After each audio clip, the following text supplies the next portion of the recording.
Subscribe कीजिए complete code channel को और प्रेस कीजिए इस बेल आइकन को तथा पाइए परमात्मा की वीडियो सबसे पहले। तो जो टीचर, जो संत, जो गुरु धार्मिक इन सदग्रंथों के अनुसार शिक्षा और दीक्षा देता है वो टीचर है। और इसके विपरीत जो ज्ञान स्टडी कराते हैं, लोग वेद सुना रहे हैं, वो लोग वो टीचर नहीं है।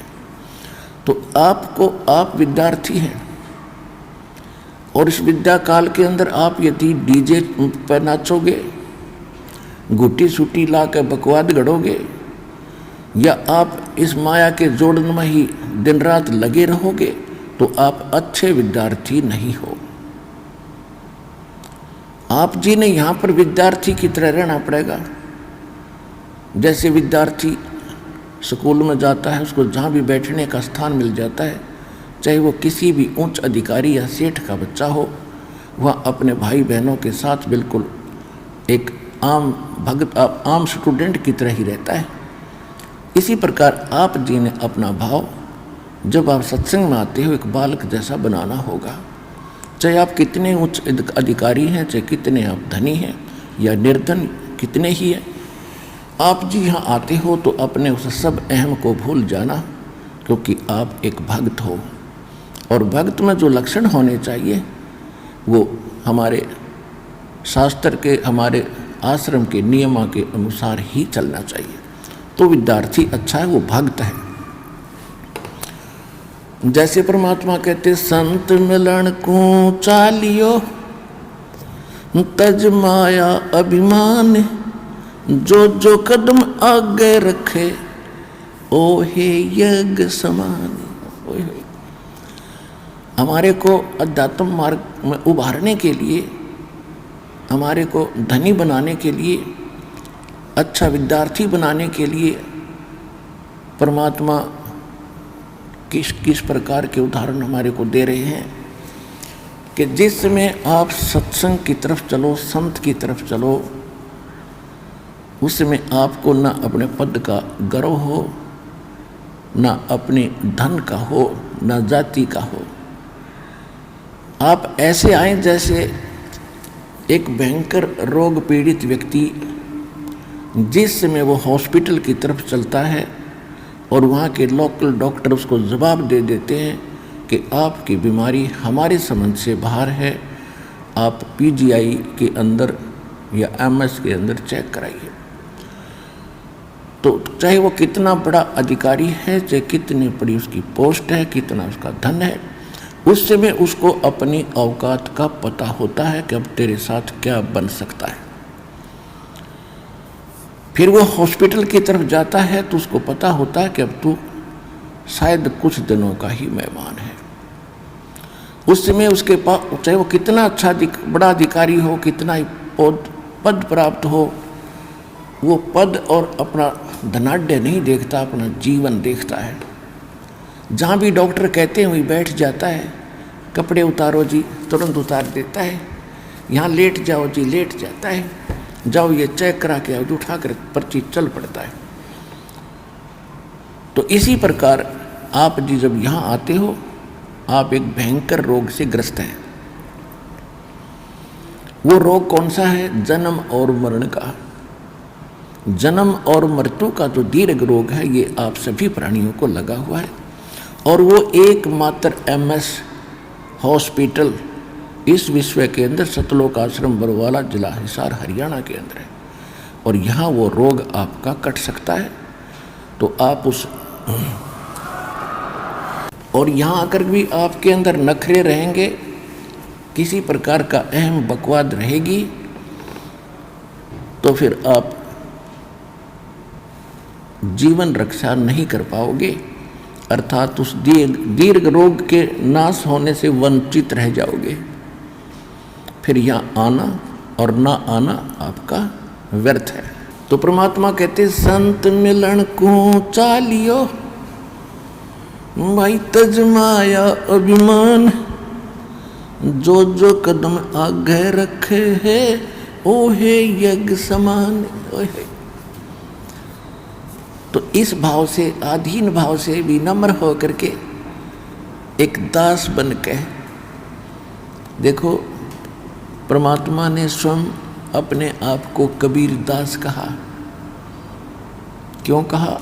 वो तो साहिब थे, हमारे लिए कहा कि आप जी ने यहाँ किसी भी प्रकार का अहम नहीं करना, अहम करोगे तो मुझे पसंद नहीं। जब हमारे परमपिता परमात्मा किस प्रकार रहे, एक धारणक रूप में, जुल्हाए रूप में, एक शूद्रों की कॉलोनी में, निर्धनों की कॉलोनी में।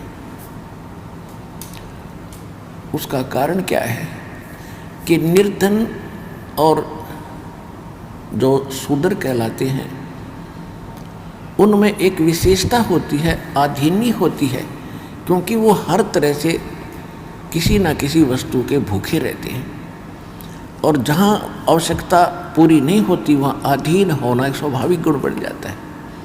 और परमात्मा ये बताना चाहते हैं कि ऊंचे कुल में भक्ति ना होए, नीचा ही कुल दीजे।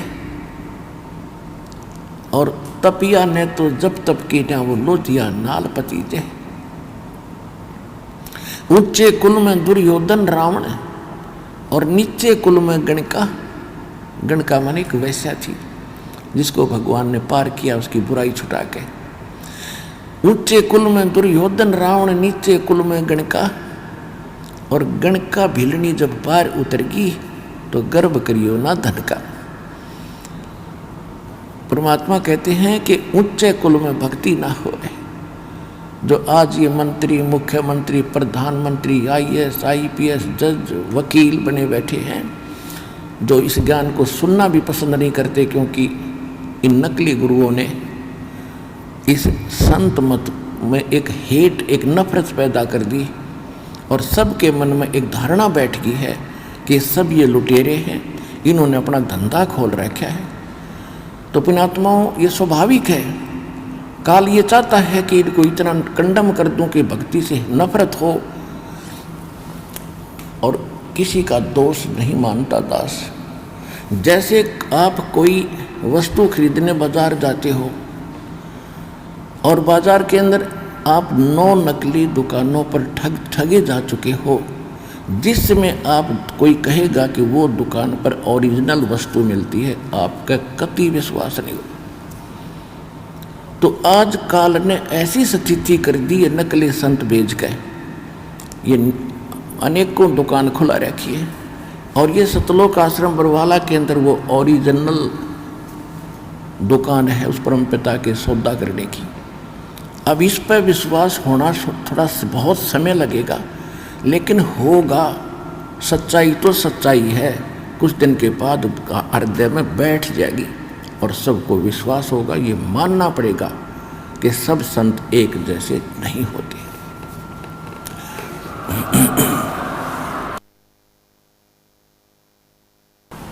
तो आज इनको आप जिक्र करके देखो, क्यों समय पर रोटी मिल रही है, अच्छी कार कोठी है, जी हजूर करने वाले हजारों नौकर खड़े रहते, इनको क्या जरूरत है भगवान की, खुद खुदा बन गए। सत्संग में आने से जीव को अपनी औकात का पता चलता है कि मैं कौन हूं। और पुण्यात्माओं,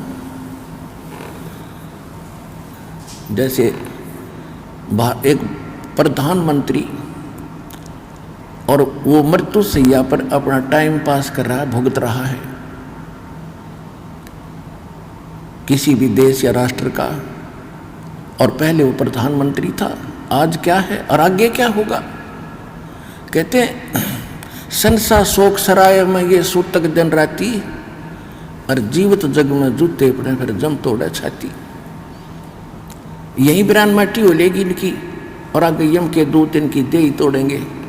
वो ज्ञान इनको है नहीं, क्योंकि हम जैसे दास तो एक बहुत छोटा सा कर्मचारी, एक जूनियर इंजीनियर था और धार्मिकता भी थी, लेकिन फिर भी अहंकार अहम खूब हो गया था उस छोटी सी पोस्ट का। और जब कभी चर्चा चलती थी भगवान की, क्योंकि हम भी खिचड़ी ज्ञान से रंगे हुए थे, यही मन में आता था कि इसने देखा देखी जाएगी। जब दास को ज्ञान हुआ तो अपने उच्च अधिकारियों को, एसडीओ को, एक्सिन को, अपने साथी जूनियर इंजीनियर्स को या नीचे के जो सबॉर्डिनेट्स थे उनसे कहने लगा कि राम बचो, भगवान बचो। तो उनका एक ही जवाब होता था, किसने देखा है, फिर देखी जाएगी। अपने आत्माओं, हम सब यहीं फंस गए। अब किसने देखा देखी जाएगी, यह लेकर डूब रही हमारे को। जिन्होंने देखा उन्होंने बताया, आंखों देखा बताया।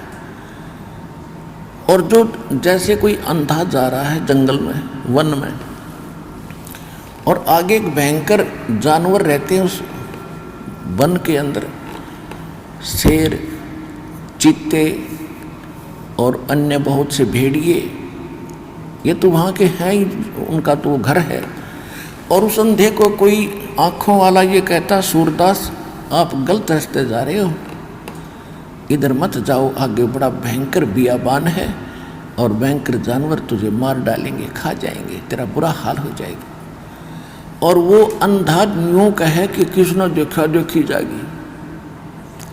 अंधे तुझे दिखता नहीं, आँखें वाले की तुम मानता नहीं, तो जाकर देख ले, फिर क्या होगा, वही होगा जो वो बता रहा है।